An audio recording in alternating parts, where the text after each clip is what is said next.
다 같이 묵도하심으로 예배를 시작하도록 하겠습니다.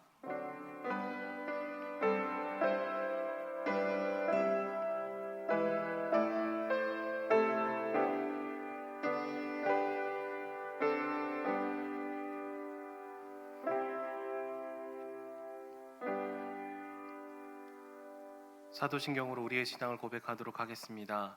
전능하사 천지를 만드신 하나님 아버지를 내가 믿사오며 그 외아들 우리 주 예수 그리스도를 믿사오니 이는 성령으로 잉태하사 동정녀 마리아에게 나시고 본디오 빌라도에게 고난을 받으사 십자가에 못 박혀 죽으시고 장사한 지 사흘 만에 죽은 자 가운데서 다시 살아나시며 하늘에 오르사 전능하신 하나님 우편에 앉아 계시다가 저리로서 산자와 죽은 자를 심판하러 오시리라. 성령을 믿사오며 거룩한 공예와 성도가 서로 교통하는 것과 죄를 사하여 주시는 것과 몸이 다시 사는 것과 영원히 사는 것을 믿사옵나이다. 아멘. 찬송가 300장으로 하나님께 찬송 올려드리도록 하겠습니다.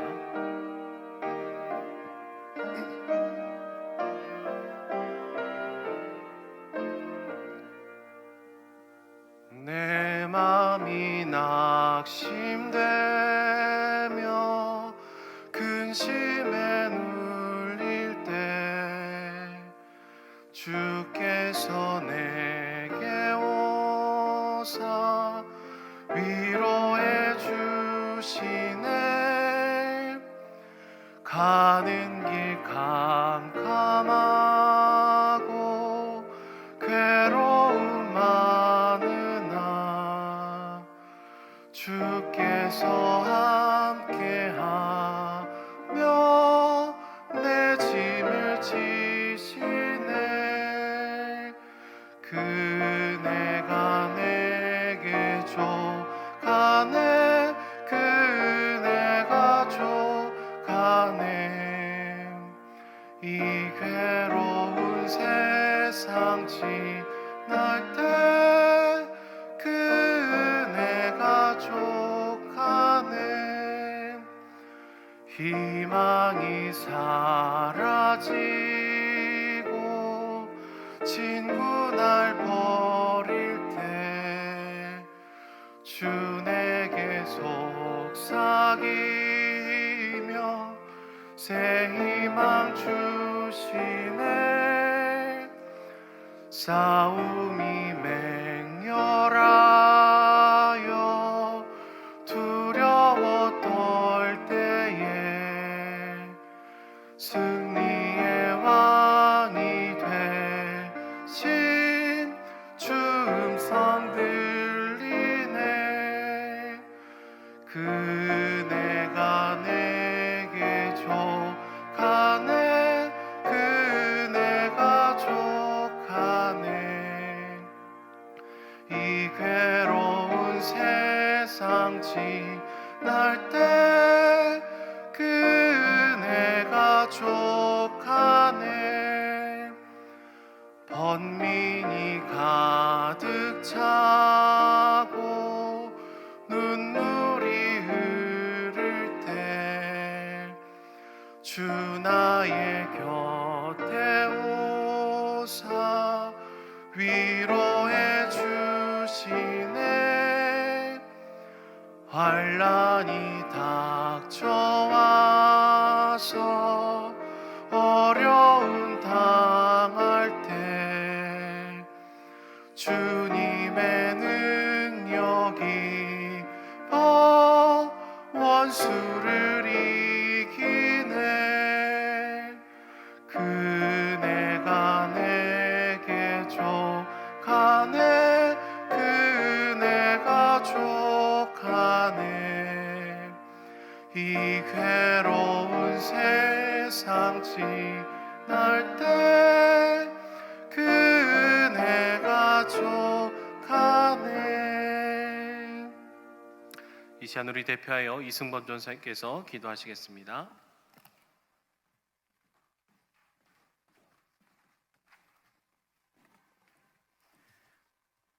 함께 기도하시겠습니다. 거룩하신 하나님 아버지, 오늘도 우리들을 교회로 부르시고 하나님의 자녀로 부르신 은혜에 감사합니다. 하루하루 우리를 사랑한다고 말하시며 자녀라고 부르시지만 우리는 그 은혜를 잊고 삶의 자리에서 구별된 모습으로 살아가지 못할 때가 많았음을 고백합니다. 하나님, 이런 우리를 불쌍히 여기셔서 삶의 자리에서 구별된 모습으로 하나님 백성으로 다시 살아갈 수 있는 은혜와 힘을 오늘 예배 가운데 부어 주시옵소서. 코로나19로 인하여 망가져 버린 우리 삶의 자리, 영적인 자리들을 돌아봅니다. 망가진 자리들을 우리의 힘으로 회복시킬 수 없어 하나님만 의지합니다. 하나님께 간구합니다. 하나님, 우리를 도와 주시옵소서. 무너진 삶의 자리들을 회복시켜 주시고 무너진 영적 자리들을 십자가의 은혜로 회복시켜 주시옵소서. 교회를 위해서 기도합니다. 먼저는 우리 한 사람 한 사람이 교회임을 고백합니다.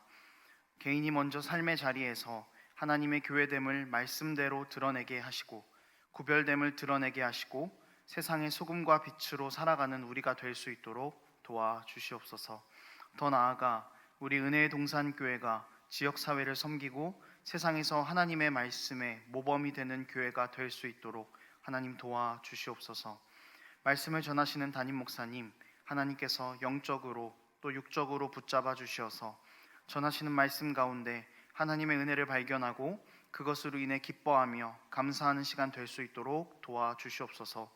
말씀을 듣는 우리 가운데에도 하나님의 은혜를 더하여 주셔서 듣는 말씀대로 살아가게 하시고 이 말씀이 우리 삶의 기준이 될 수 있도록 도와주시고 말씀을 기준으로 삼지 못하게 하는 모든 것들을 멀리하기를 다짐하는 시간 될 수 있도록 도와주시옵소서. 오늘도 우리를 사랑하시고 또 내일도 우리를 사랑하시고 우리 평생 가운데 우리를 사랑한다 하신 하나님을 우리의 구주로 고백합니다. 하나님 사랑합니다. 감사드리며 예수님의 이름으로 기도합니다. 아멘.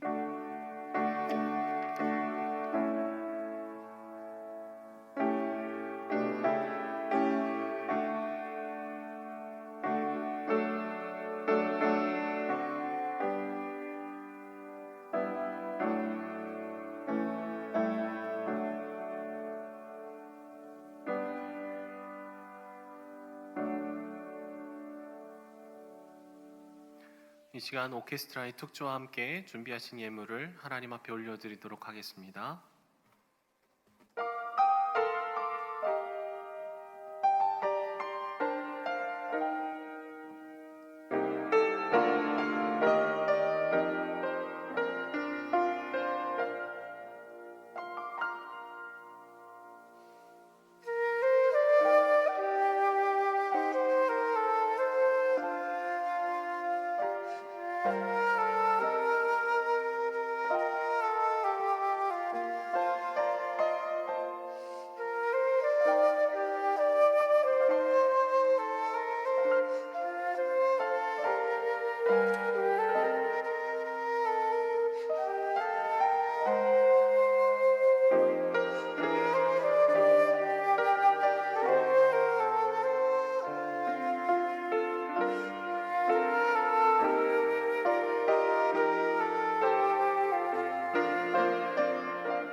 사랑해 주님 감사합니다.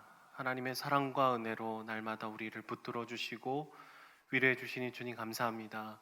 우리에게 있는 모든 호흡부터 다 주께로 왔음을 고백하며 감사한 마음을 담아 주님 앞에 헌금을 드리오니 우리의 마음의 중심을 받아 주시옵소서. 이 헌금이 사용되는 곳곳 가운데 주의 사랑과 은혜를 흘려보내는 귀한 통로로 삼아 주시옵소서.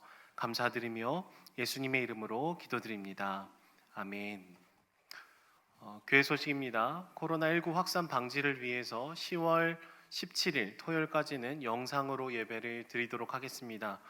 추후에 변동사항이 있게 되면 다시 저희가 안내를 해드리도록 하겠습니다.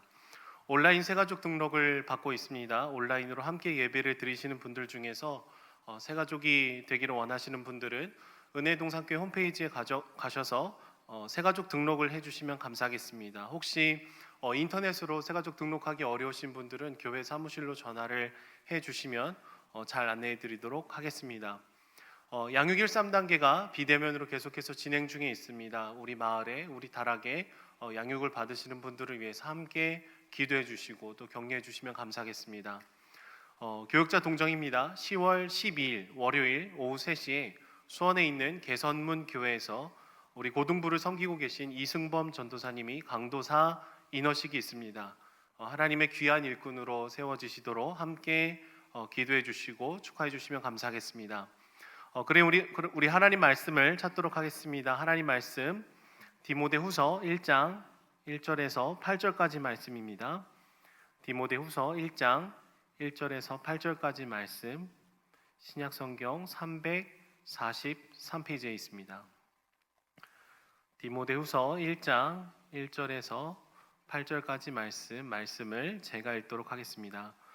하나님의 뜻으로 말미암아 그리스도 예수 안에 있는 생명의 약속대로 그리스도 예수의 사도된 바울은 사랑하는 아들 디모데에게 편지하노니 하나님 아버지와 그리스도 예수 우리 주께로부터 은혜와 긍휼과 평강이 내게 있을지어다. 내가 밤낮 간구하는 가운데 쉬지 않고 너를 생각하여 청결한 양심으로 조상적부터 섬겨오는 하나님께 감사하고 내 눈물을 생각하여 너 보기를 원함은 내 기쁨이 가득하게 하려 함이니 이는 내 속에 거짓이 없는 믿음이 있음을 생각함이라. 이 믿음은 먼저 내 외조모 로이스와 내 어머니 유니게 속에 있더니 내 속에도 있는 줄을 확신하노라. 그러므로 내가 나의 안수함으로 내 속에 있는 하나님의 은사를 다시 부릴 듯 하기 위하여 너로 생각하게 하노니 하나님은 우리에게 주신 것은 두려워하는 마음이 아니요 오직 능력과 사랑과 절제하는 마음이니 그러므로 너는 내가 우리 주를 증언함과 또는 주를 위하여 갇힌 자 된 나를 부끄러워하지 말고 오직 하나님의 능력을 따라 복음과 함께 고난을 받으라. 아멘. 이 시간 담임 목사님 나오셔서 소중한 만남이라는 제목으로 말씀 증거하시겠습니다. 장석주라고 하는 시인이 쓴 대추 하늘이라고 하는 시가 있습니다. 아마 여러분도 한 번쯤은 들어보셨을 텐데요. 이런 내용입니다. 적에 저절로 붉어질 리는 없다. 저 안에 태풍 몇 개, 저 안에 천둥 몇 개, 저 안에 벼락 몇 개, 저 안에 번개 몇 개가 들어있어서 붉게 익히는 것일 게다. 적에 혼자서 둥그러질 리는 없다. 저 안에 무설이 내리는 몇 밤, 저 안에 땡볕 두어 달, 저 안에 초승달 몇 날이 들어서서 둥글게 만드는 것일 게다. 대추야, 너는 세상과 통하였구나. 이런 시입니다. 대추 하나를 읽는데도 그냥 저절로 익어진 게 아니라 거기에 태풍, 천둥, 벼락, 무수한 낮과 밤이 잘 녹아 들어가지고 마침내 하늘에 대추로 익어갔다는 어떤 시인의 재미난 시입니다. 여러분, 대추만 그렇겠습니까? 사람도 그렇지 않겠습니까?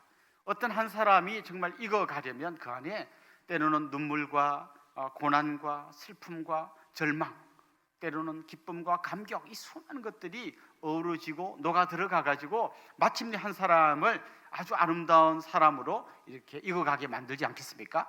저는 특별히 우리 성도들에게는 남다른 특혜가 있다고 생각하는데요. 성경 말씀 이런 말씀이 있죠. 하나님을 사랑하는 자, 곧 그의 뜻대로 부르심을 입은 자들에게는 모든 것이 합력하여 선을 이룬다.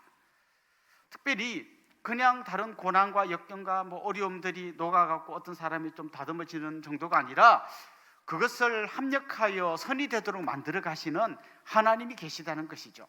그 하나님의 손길 안에서 우리 모두가 때로는 고난을 겪고 슬픔을 당하고 눈물을 흘리고 때로는 절망하지만 그 모든 것들을 하나님이 합력하여 선으로 만들어 가신다는 것이죠. 저는 이번 코로나도 지금 당장에는 우리에게 엄청난 고통을 주고 힘든 일이지만 결국 하나님의 손에서 합력하여 선으로 만들어 가실 줄로 확신합니다. 특별히 하나님께서 우리에게 여러 가지 선물들을 주시는데요, 이렇게 우리를 만들어 가실 때 특별히 우리에게 주시는 선물 중에 최고의 선물, 저는 그것이 바로 만남의 선물이라고 생각해요. 만남을 주시는 거죠. 이 만남 속에서, 어떤 만남 속에서 또 다른 만남 속에서 우리가 그 안에서 주고받는 대화, 또 그들로부터 받는 영향력, 이런 걸 통해서 우리가 점점 주님이 기뻐하시는 그런 모습으로 변화되어 가게 되어 있습니다. 오늘 우리가 디모데후서 1장 그 초반부를 읽었는데요, 이 디모데후서는 바울이 자기가 정말 아들처럼 아끼고 사랑하던 제자 디모데에게 편지한 내용입니다. 이때 지금 편지할 당시 바울은 로마 감옥에 갇혀 있었습니다. 사도행전 마지막 부분에 보면 바울이 로마에서 가택연금 상태에 있었다는 마지막 기록이 나오는데요, 아마 그 뒤에 여러 가지 상황들을 추론해 보면 바울은 가택연금 상태에서 잠깐 풀려났다가 다시 붙들려 가서 이번에는 가택연금이 아니라 제대로 된 감옥에 갇혔던 것 같습니다. 그가 두 번째 갇혔던 감옥은 그냥 어떤 지하 토굴 같은 곳인데요, 위에 약간 구멍이 뚫려 가지고 빛이 들어오고 공기가 통하는 그 정도이지만 굉장히 힘든 그런 상황 속에 그가 갇혀 있습니다. 더욱이 이 디모데후서를 읽어보면 바울은 이미 자기가 죽을 날이 가까워졌다는 걸 알고 있습니다. 다시 말해서 오늘 이 본문, 이 디모데후서는 죽음을 앞둔 바울이 가장 사랑하는 아들 같은 제자 디모데에게 유언처럼 남긴 너무나 소중한 편지라는 것이죠. 저는 특별히 오늘 이 편지의 수신자인 디모데에게 좀 더 포커스를 맞추어서 말씀을 전하고 싶습니다. 이 편지를 받는 디모데는 에베소라는 지역의 목회자로 섬기고 있습니다. 이 에베소 지역의 첫 번째 교회를 개척한 사람은 여러분이 잘 아시는 대로 바울입니다. 대사도 바울의 뒤를 이어 아주 젊고 또 한편으로 소심하고 또 내성적이고 건강도 별로 좋지 않았던 디모데가 그 자리에 들어가서 이제 목회를 하고 있는 거죠. 그러니까 여러 가지로 힘든 겁니다. 너무 어렵습니다. 그런 사람에게 바울이 지금 편지를 보내는 것입니다. 앞서 말씀드린 것처럼 대추 한 알도 저절로 익지 않았다 그랬는데, 지금 이 디모데라고 하는 굉장히 심약하고 건강도 좋지 않은 이 목회자가 나중에는 바울의 후계자가 되어 정말 복음 전선의 제일 전방에 서서 힘있게 달려가는 그런 사람이 됩니다. 어떻게 이 사람이 이렇게 익어갔는가? 저는 그걸 좀 여러분과 살펴보기를 원하는데요, 앞서 말씀드린 대로 정말 디모데가 놀라운 하나님의 사람으로 바뀌어가는 과정 속에 정말 중요한 하나님의 복이 있는데 바로 만남의 복이라는 거죠. 만남의 복. 디모데는 루스드라라고 하는 지방 출신입니다. 바울이 루스드라에 가서 복음을 전했는데요, 두 번 방문했습니다. 첫 번째 방문했을 때 아마 그가 예수님 믿은 것 같습니다. 그래서 두 번째 바울이 방문했을 때는 이미 디모데가 주위 사람들에게 칭찬을 받는 아주 좋은 사람으로 서 있었고, 그때 그가 이 디모데를 만나가지고 그 선교 여행에 디모데를 데리고 다닙니다. 그때부터 디모데는 이제 바울 최측근이 되어가지고 가까이에서 말씀을 듣고 바울이 걸어가는 그 길을 따라 걸어가고 바울이 어떻게 살아가는지를 생생히 지켜보면서 배워갔던 거죠. 자, 오늘 본문에는 이 바울과의 만남뿐만 아니라 여러 만남들이 소개되어 있는데요, 첫 번째 우리가 좀 살펴볼 만남은 외조모 로이스와 어머니 유니게와의 만남입니다. 그러니까 바울이 디모데가 자기가 선택해서 부모님 선택할 수 없지만 태어나 보니까 어머니가 유니게였던 거죠. 그리고 외조모가 로이스였습니다. 이 로이스와 유니게, 이 두 사람이 오늘 읽은 성경 말씀에 보면 거짓 없는 믿음을 갖고 있었고 이 믿음이 디모데에게 계승되었다고 이야기합니다. 그러니까 외조모 로이스가 갖고 있던 그 거짓 없는 믿음이 어머니 유니게에게 계승되었고 어머니 유니게에서 다시 그 믿음이 디모데에게로 이어졌다는 것이죠. 물론 이들이 처음 갖고 있었던 그 믿음은 예수 그리스도를 선명하게 아는 믿음은 아니었을 거예요. 그냥 정말 구약 말씀을 잘 믿고 있었고 하나님 잘 섬기고 있었고 앞으로 오실 메시아를 기다리면서 그들이 신앙생활을 했을 겁니다. 그러다가 바울이 전한 복음을 듣고는 자기들이 준비한 그 거짓없는 믿음 위에 예수 그리스도의 참된 복음을 들으면서 정말 신실한 그리스도인이 되었고 그게 믿음이 잘 계승되어서 3대째까지 이어져 갔다는 것이 오늘 본문의 이야기입니다. 디모데의 아버지는 헬라인이었습니다. 그럼에도 불구하고 그가 정말 이렇게 믿음 생활을 잘 할 수 있었던 것은 그 어머니 그리고 외할머니의 영향 때문이었습니다. 우리가 지난번에 그 열왕기서 말씀을 살펴볼 때도요, 항상 보면 열왕기서 저자가 어떤 왕의 어머니가 누군지를 이야기하는 걸 보셨을 겁니다. 그 어머니의 믿음이 아주 신실하면 자녀들이 신실한 믿음을 이어받는 경우가 많았고요. 그 어머니가 정말 믿음에서 떠나 이상한 우상 숭배를 하고 있었다면 자식들도 그걸 따라가는 경우가 많았죠. 그런 의미에서 여러분, 정말 우리가 자녀들을 믿음으로 키우는 게 굉장히 중요합니다. 굉장히 중요한데요, 사실은 또 굉장히 어렵습니다. 여러분, 제가 가끔씩 다른 교회에 가서 설교할 때가 있거든요. 여러분 생각 한번 해보십시오. 우리 교회에서 설교하는 게 어려울까요? 다른 교회 가서 설교하는 게 어려울까요? 물론 둘 다 어렵긴 합니다만은 사실 다른 교회에서 설교할 때는요, 사람들이 저를 잘 몰라요. 그냥 제가 전하는 말씀만 듣습니다. 근데 우리 교회에서 설교하면요, 우리 성도님들이 제가 전하는 말씀만 들을 뿐만 아니라 제가 평소에 어떻게 사는지를 다 보고 있습니다. 만약 나는 엉터리로 살면서 여러분에게 똑바로 하십시오 만약에 설교를 한다면 성도님들이 속으로 목사님이나 잘하세요 뭐 이럴 수도 있다는 거죠.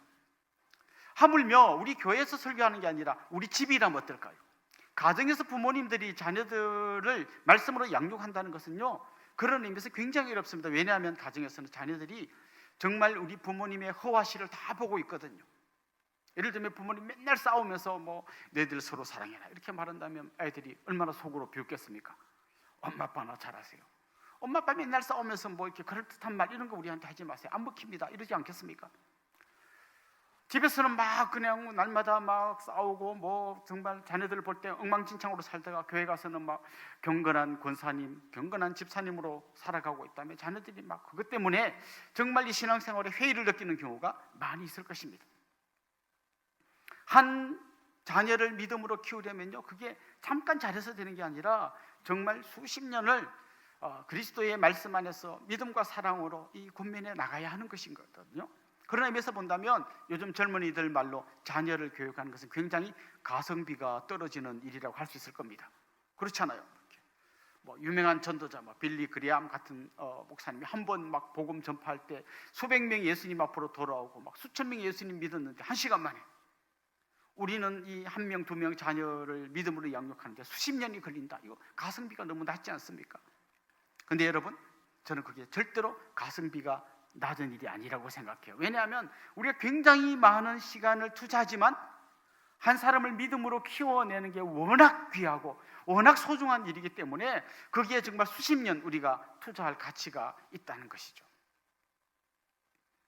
요즘 전 세계적으로 가장 빨리 성장하는 종교는 이슬람교입니다. 이슬람교가 빨리 성장하는 이유는 딱 한 가지입니다. 자녀를 많이 낳기 때문입니다. 지금도 막 8명씩, 10명씩 자녀를 낳기 때문에 그렇게 낳은 다음에 이슬람 그 신앙으로 막 이렇게 계속 계승시켜 나가기 때문에 굉장히 이슬람교 증가 속도가 빠릅니다. 반면에 우리 기독교인들은 요즘 다른 전반적인 추세를 따라 아이를 많이 낳지 않습니다. 2명, 때문에 1명 이렇게 낳다 보니까 점점 쪼그라들고 있습니다. 아무리 우리가 막 전도하려고 해도 한꺼번에 막 8명, 그 8명이 또 10명씩 막 낳고 이럴 때 그 숫자를 따라갈 수가 없는 것이죠. 그래도 감사하게도 우리 교회 성도님들은 자녀를 많이 낳습니다. 3명 정도가 표준이라고 보시면 됩니다. 물론 우리 중에는 4명 자녀를 낳으시는 분도 있고 최근에도 한 젊은 집사님 부부가 4째를 낳았습니다. 감사한 일입니다. 저는 우리 안에 정말 이 자녀를 낳고 이 자녀를 믿음으로 양육하기 위한 정말 간절한, 그리고 그것을 위한 기도, 자녀들 앞에서 말씀으로 앞서감, 이런 수많은 노력들이 있어야 할 거라고 확신합니다. 여러분, 주님 앞에 가서 섰을 때에 너 뭐하다 왔냐 하면 뭐라고 대답하시겠습니까? 예, 주님, 제가 결혼할 때 숟가락 젓가락만 들고 결혼했는데 정말 죽기 살기로 노력하고 열심히 저축해가지고 20평대 아파트를 사고요.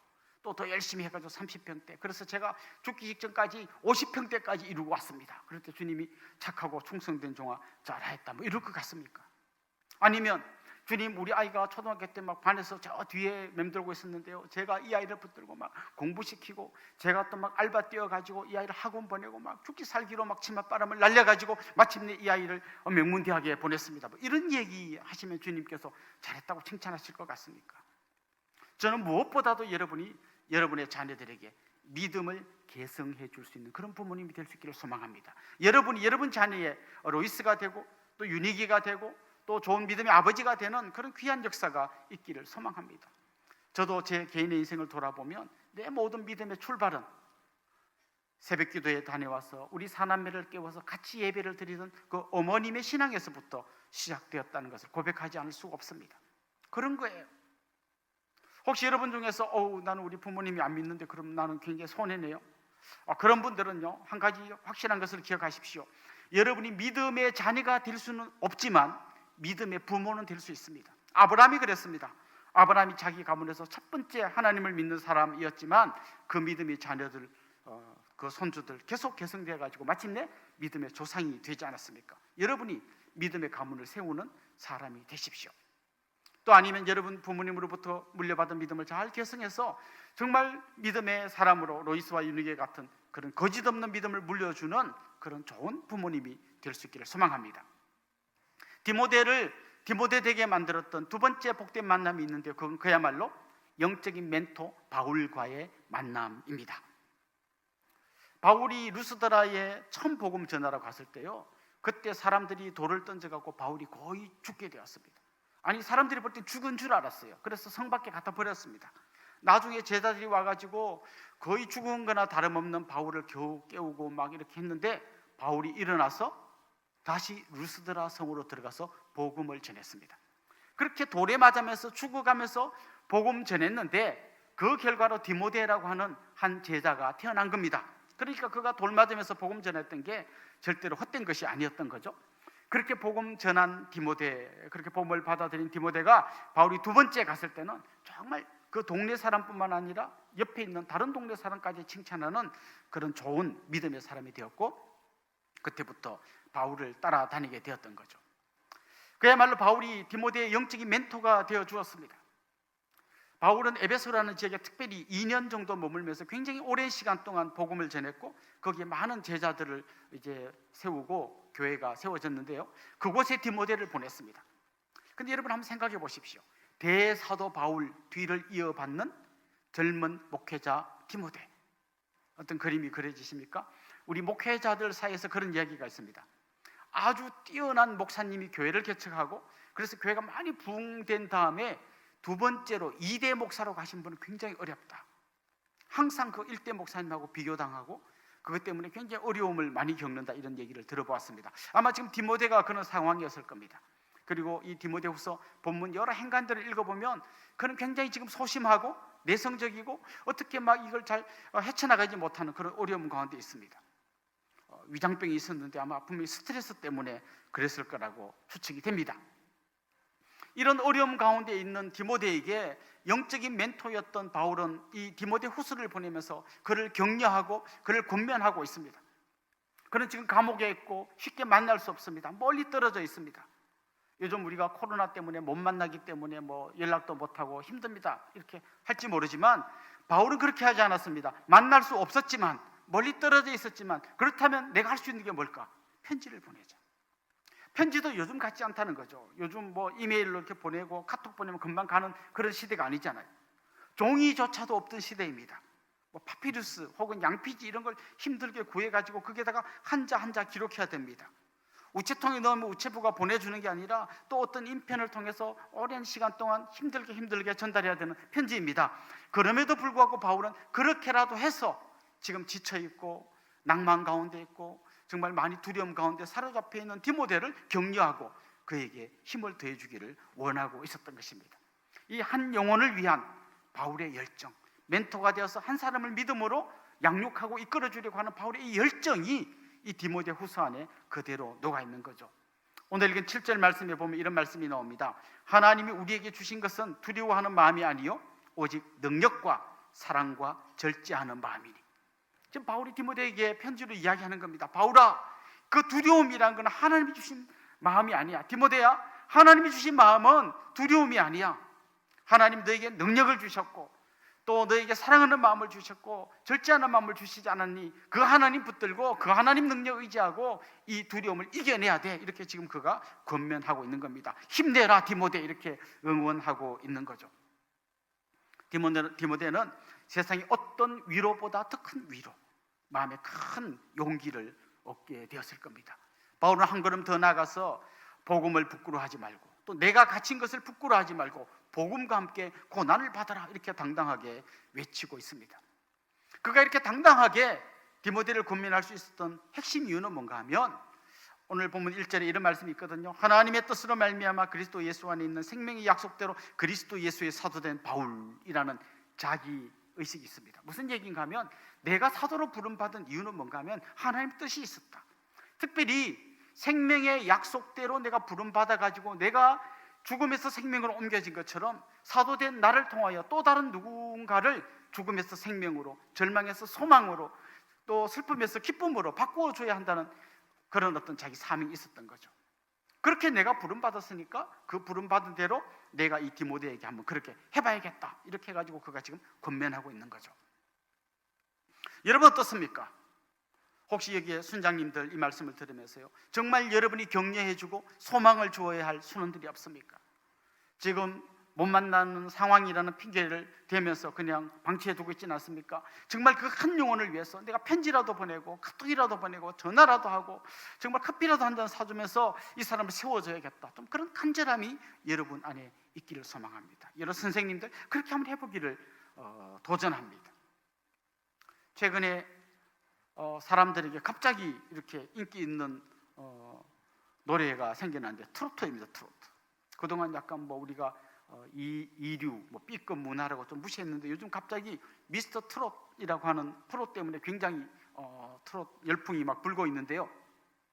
여기에 김호중이라는 가수가 나오더라고요. 김호중이라는 가수가 고맙소라고 하는 노래를 부르는 걸 제가 유튜브로 한번 본 적이 있는데요. 막 노래를 부르면서 막 눈물이 막 끌썽끌썽하면서 진짜 누구에겐가 너무너무 고맙다는 그런 표시를 하는 것처럼 노래를 부르는 걸 봤어요. 그래서 나중에 이제 그 숨겨진 이야기를 들어보니까 자기를 키워준 서수용 선생님이란 분을 생각하면서 그 노래를 불렀다고 하더라고요. 나중에 거기 얽힌 비하인드 스토리를 들어보니까요, 김호중이 굉장히 거친 아이였고 막 아이들 함부로 막 때리고 막 난폭한 아이여가지고 학교에서 퇴학되게 됐답니다. 그래서 퇴학되게 됐는데 보니까 얘가 굉장히 노래 쪽에 좀 실력이 있는 것 같으니까 그 학교 선생님이 서수영 선생님, 그 김천 예고의 선생님에게 전화해가지고 우리 학교 학생 중에 퇴학당해야 되는 아이가 있는데 어디 전화기라도 받아주면 그래도 이 아이 살릴 수 있을 것 같은데 당신이 좀 이 아이를 좀 거두어주면 좋겠다. 그래서 이 서수영 선생님이 김호중을 만났는데 애가 너무 거칠고 막 난폭하고 막 이런데 노래를 시켜보니까 굉장히 좀 잘하더라는 거죠. 그래서 정말 이 선생님이 그때부터 마음먹고 이 아이를 키웠습니다. 대구에서 김천까지 매일 아이를 픽업해 다니면서 노래를 가르쳤고, 그래서 지금의 김호중을 만든 거죠. 나중에 이제 그 선생님의 여러 이야기를 제가 한번 검색을 하다 보니까요, 이분의 간증 같은 게 나오는데 보니까 이분이 신실한 크리스찬이더라고요. 정말 자기도 포기하고 싶은 마음이 들 때가 많았지만 주님께서 자기를 포기하지 않고 끝까지 사랑으로 품어주셨던 걸 생각하면서 이 호중이를 품어줘가지고 이런 놀라운 사람으로 변화시켰다는 거죠. 이 이야기를 막 검색하다 보니까 비슷한 이야기가 하나 검색이 되는데요. 한 오래전에, 한 몇 년 전에 TVN이라고 하는 그 채널에서 갓 탤런트라고 하는 어떤 프로가 있었는데 거기에 또 한 젊은이가 나와서 노래를 부르더라고요. 최성봉이라고 하는 아주 젊은이인데요. 처음에 나와가지고 이제 그 심사위원들이 물어봅니다. 너 보니까 가족이 아무도 없던데 막 이야기를 하는데 그런 이야기죠. 3살 때 고아원에 맡겨졌고 5살 때 그 고아원의 형들이 너무 때리고 해가지고 고아원에서 도망 나와갖고 길거리를 헤매고 다니면서 껌 팔고 막 이렇게 노숙하고 화장실에 들어가서 자고 이러면서 그가 자라왔다는 거예요. 그러다가 그가 이제 한 청소년기쯤 되었을 때 어디선가 막 이렇게 음악이 들려오는데 보니까 성악가가 부르는 노래가 들려오더라는 거예요. 근데 그게 너무 자기 마음에 와닿아가지고 나도 저런 거 좀 해보면 좋겠다 했는데 길 가다 보니까 전봇대에 성악지도라고 하는 어떤 전단지가 붙어 있었답니다. 그게 그 연락처를 찾아서 가봤더니 아직 대학에 다니는 학생이 이제 아르바이트를 하려고 성악지도를 해서 좀 과외비라도 좀 벌어보려고 붙여놓은 거였대요. 그래서 그분을 찾아가서 나 성악하고 싶다. 그런데 학교는 초등학교, 중학교 아무 데도 나온 데가 없다. 근데 보니까 뭐 제대로 공부한 적도 없는 이 아이가 무조건 성악하고 싶다고 들이밀고 들어오는데 과외비는커녕 내가 도리어 이 사람을 뭐 먹을 거라도 사줘야 될 만큼 어려운 아이인 걸 알았어요. 그런데도 불구하고 이 박정소라고 하는 그 당시에는 대학생이었던 이 청년이 이 아이를 데리고 이 최승봉이를 데리고 열심히 이제 음악을 가르쳤습니다. 그리고 나중에 이제 이 최승봉이 TVN 갓 탤런트에 딱 나간 거죠. 그래서 아주 어두운 얼굴을 하고 이렇게 뭐 노숙 생활하고 힘들게 자란 얘기를 쭉 할 때 사람들이 얘가 근데 노래는 할 수 있을까 막 이렇게 걱정을 했죠. 그리고 드디어 이제 막 반주가 딱 나오는데 이 청년이 딱 폼 잡더니 노래를 하는 거죠. 넬라 판타지야 뭐 하는데 그 심사위원들이 막 우와 하고 전부 눈이 동그래지고 거기 있는 청중들이 전부 막 깜짝 놀라는 거죠. 잠시 후에 사람들의 눈에서 막 눈물이 흐르기 시작하는 거죠. 근데 나중에 보니까 이 최승봉이를 가르쳐줬던 이 젊은이 대학생 이 친구도 이 박정소라고 하는 이 선생님도 그리스도인이었어요. 결국 한 그리스도인이 자기에게 다가온 어떤 한 영혼에게 정말 사랑을 표현해주고 멘토가 되어서 그에게 정말 용기를 주고 때로는 책망을 하고 끌고 갔을 때 그 한 사람 안에 숨어있던 놀라운 재능들이 이렇게 드러나는 걸 보게 되었습니다. 여러분 한 사람이요 또 다른 누군가를 그렇게 세워줄 수 있다는 거예요. 여러분 한 사람이 또 다른 누군가의 좋은 멘토가 되어줄 수 있다는 거죠. 한 번 더 손 내밀어주고 한 번 더 전화해주고 그럴 때 여러분을 통해서 제2의 디모데가 생길 수 있다는 거죠. 바울이 감옥 속에서 그 컴컴한 데서 어렵게 한자 편지를 써갔던 것처럼 누군가를 위해서 그렇게 여러분께서 작은 사랑을 표현해 줄 때 여러분을 통하여 또 다른 한 귀한 인물이 세워지게 될 줄로 믿습니다. 세 번째, 이 디모데에게 허락하신 너무나 소중한 만남이 있는데요, 그건 바로 하나님과의 만남입니다. 제가 지금 첫 번째, 두 번째 이야기를 할 때요, 외조모로이스 어머니 유닉의 그 좋은 부모님 만난 얘기, 좋은 할머니 만난 이야기, 그 다음에 두 번째 또 좋은 멘토를 만난 이야기, 이런 걸 할 때 어쩌면 여러분 마음속에 난 뭐야 뭐 그런 부모님도 없고 그런 멘토도 없고 내 주위에는 다 이상한 인간들밖에 없어, 이런 생각을 하는 분들이 있을지 모르겠습니다. 그런데 그런 분이라면 이 세 번째 만남을 잘 기억하시면 좋겠어요. 여러분 오늘 본문을 한번 보면요, 6절에 이런 말씀이 나옵니다. 그러므로 내가 나의 안수함으로 내 속에 있는 하나님의 은사를 다시 부릴 듯하게 하기 위하여 너로 생각하게 하노니. 무슨 얘기인가 하면 하나님이 디모데에게 이미 어떤 은사를 주셨다는 거예요. 그 은사를 주셨는데 바울이 뭔가 생각나게 해가지고 자극하고 해가지고 다시 그 은사가 부릴 듯 일어나게 하겠다는 거죠. 이미 하나님과의 만남 속에서 하나님이 그에게 주신 은사가 있다는 것이죠. 하나님 우리 모두에게 예외 없이 은사를 주셨습니다. 은사는 쉬운 말로 번역하면 선물이에요. 때로는 어떤 뭐 방언, 예언, 가르치는 은사, 이런 어떤 은사도 되겠지만 좀 넓은 의미에서는요, 어떤 재능이라든지 뭐 달란트라든지 이런 것도 전부 다 하나님 우리에게 주신 선물이에요. 마태복음에 보면 달란트 비유가 나오는데요, 1달란트, 2달란트, 5달란트 준 사람의 얘기가 나오잖아요. 보통 이런 비유를 읽으면서 많은 사람이 이렇게 생각해요. 너무 차별하는 거 아니야? 왜 누구는 5달란트 주고 누구는 1달란트밖에 안 주지? 이런 생각을 하는 분이 있습니다. 여러분 1달란트가 어느 정도인지 아세요? 1달란트는요, 은 1달란트는 한 사람의 노동자가 6,000일 동안 일해서 벌 수 있는 돈이에요. 요즘으로 치면 한 6억 정도 되겠죠. 만약에 은 1달란트가 아니고 금 1달란트라면 이건 은 1달란트의 15배예요. 그러면 한 90억 정도 됩니다. 그러니까 지금 한 달란트가 절대로 조금 준 게 아니라는 거예요. 어마어마한 달란트를 준 거예요. 여러분 속에도 하나님이 주신 그런 달란트가 있습니다. 하나님께서 여러분 부모님 안 믿는 부모님이고 여러분 중에 멘토 한 명 없다 할지라도 하나님이 여러분을 만나 주셨고 하나님이 여러분에게 은사를 주셨습니다. 선물을 주셨습니다. 그런데 이 모든 선물 중에 최고의 선물은 하나님 자기 아들을 주신 겁니다. 바울은 디모데에게 편지를 보냈지만, 사랑한다 디모데야, 힘내라 디모데야 편지를 보냈지만, 하나님은 편지를 보내는 대신에 아들을 보내면서 사랑한다 얘들아, 힘내라 얘들아 하면서 예수 그리스도를 우리에게 보내주신 것입니다.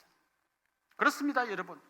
어떻게 편지와 자기 아들을 보내신 예수님을, 하나님을 비교할 수 있겠습니까? 저는 오늘 이 시간 여러분에게 하나님이 보내주신 이 소중한 아들, 그 무엇과도 바꿀 수 없는 가장 소중한 선물이 이미 주어져 있다는 것을 기억하시면 되겠습니다. 좋겠습니다. 여러분, 이렇게 고백하십시오. 우리 주님 한 분이면 충분합니다. 저는 그 주님 한 분만으로도 정말 다른 어떤 부모님, 어떤 멘토가 주지 못한 모든 것을 다 받았습니다. 이제 저는 주님으로부터 받은 그 은혜와 사랑을 내 속에 품을 뿐만 아니라 그 사랑을 우리 자녀들에게, 그 사랑을 내 곁에 있는 또 다른 누구에겐가 전해주는 멘토가 되기를 소망합니다. 주님, 저를 도와주십시오. 이런 믿음으로 먼저 자기가 귀한 만남의 복을 경험할 뿐만 아니라 또 다른 누군가를 만나주는 그런 귀하고 소중한 성도님들이 될 수 있기를 주님의 이름으로 축원합니다. 기도드리겠습니다.